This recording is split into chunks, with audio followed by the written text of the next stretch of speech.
Form 22A. That's the financing addendum. Let's jump on into it. I'm Sean Reynolds from Summit Properties Northwest. Here we go. If you are financing a property, meaning your borrowers don't have all the money to write a check, cash, then you're going to need to use the financing addendum. Financing addendum to purchase and sale agreement. All right, start at the top, put the date. It's going to be the carry through date for the single date you make this offer, right? You've got the buyer's name, the buyer's first and last names, and then we've got the seller, same drill. And then we've got the property address of the property you are making the offer on. Got the city, state, zip, fill that in. All right. So on the loan application, need to know what kind of financing your buyer is getting.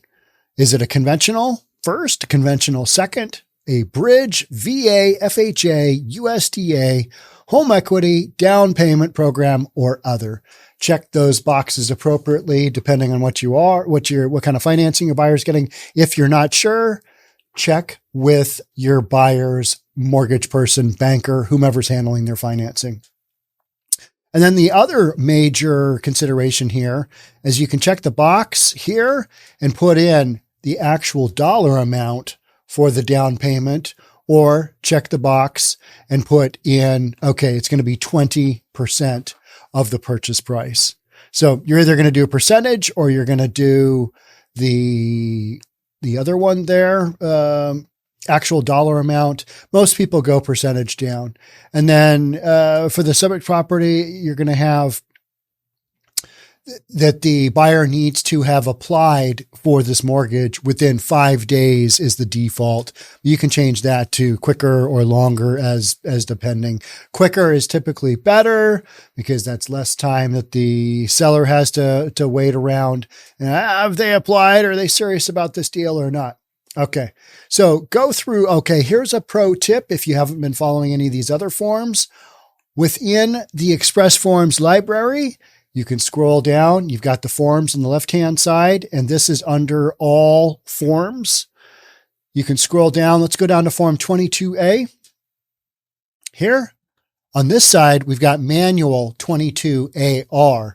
So I've already pulled that up. So if you have any questions about the form you're using and you want more explanation than what I'm doing, I'm kind of giving you a quick rundown on what to put in the blanks. But if you want more of an explanation, you can always go to the Forms Manual library, and that's within Express Forms. So it'll break it down quite a bit more for you. Back to our regularly scheduled program. All right. So we've got through form number 1A and B. There's nothing to do in B. That's waiver of financing contingency. Do go through all of the information in these forms, because at some point in time, you're going to have a borrower or a seller that is going to just want you to walk them through every single thing within the form. So you don't have to have it memorized, but have a working understanding of what it is that you're going to be telling them they need to be doing or not doing regarding this form relative to your transaction. All right. Number 2 on the financing addendum 22A, select either A or B. A, if neither is selected, that's the default. Seller's notice to perform. And here you would check this if you want to go either fewer or greater than 21 days.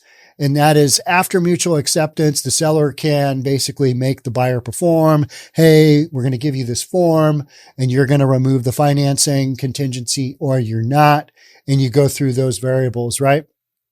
And then we've got notice of termination, nothing to do on that one. Just read it and understand it. And then we've got appraisal, less than sales price, buyer's waiver of the financing contingency under this paragraph 2 and A, which is what we're on right now. Will, you either check the will or the will not constitute waiver of paragraph 5. Appraisal is less than sales price. And it will not, if you leave this blank, it will not constitute waiver of the financing addendum. Automatic waiver of financing contingency. You can either check this one or you can check this one. Depending on which one you do, then you kind of you go to that section. And again, you've got 21 days. If not filled in, the seller has to basically say, buyer gives notice of termination of the agreement and goes down that road. All right. Appraisal less than sales price, same drill. So you've got this option in both A and B. So if you picked B, you would indicate either will or will not, depending on which way your client wants to go. Usually you're going to put in will not, right? If you're representing the buyer. Loan cost provisions, seller shall pay up to, these are concessions. Think of them as either concessions or applicable closing costs. If you're not sure what that is or what that looks like, talk with a mortgage lender. They'll work you through what is an acceptable closing cost, interest rate buy down, prepaids, those kinds of things. So here we're talking about how much you want the seller to pay of your buyer's closing costs or something along those lines. You can check the box and have a dollar amount. So you could go that and like $5,000 or 50 grand, like I just did, or a percentage of the price, 1% of the sales price. Pretty rare that people do it in percentages, but back old school when our sales prices were, property values were just so much less. Sometimes we did a percentage and that's just kind of held through. All right. Number 4, the earnest money. There's nothing to check there. 5, this entire section here is appraisal less than sales price. So understand what it is that you're getting into there with these, if you have a low appraisal, because at some point in time in your career, if you do this long enough, you're going to run into a low appraisal situation. And then you kind of need to know everything that gets triggered with that and which direction you want to go with your client, get some direction from your client and just make your choices accordingly. All right. And here we're still hanging on with the appraisal less than sales price. Okay. Number 6 is FHA, VA, USDA. Those are kind of some things specific to those loan programs. Again, if you're not sure what kind of financing your buyer's getting, check with their lender, check with whomever's handling their loan and get clarification. So we've got a VA, a mandatory clause. You don't have to do anything there. 8, extension of closing. You don't have to do anything there. And that is essentially all of the financing addendum. So you're basically, the only sections that are really super critical are in number 1. In number 2, you've got a day option there, and then your automatic waiver of financing, whether you want to do that or seller's notice to perform, seller giving the buyer a form and saying, hey, we need you to remove financing, or, we're going to go down a different direction here. So pretty easy form, but super critical, because once your buyer waives the financing contingency, and then say further down the road, they find out something popped up in their credit report that wasn't there before, whatever it might be, there's a glitch that we ran into. If your buyer can't get financing and you've waived the financing contingency, their earnest money is probably at play, or the seller has probably the right to sue, depending on which way you structured, if things go sideways on the transaction.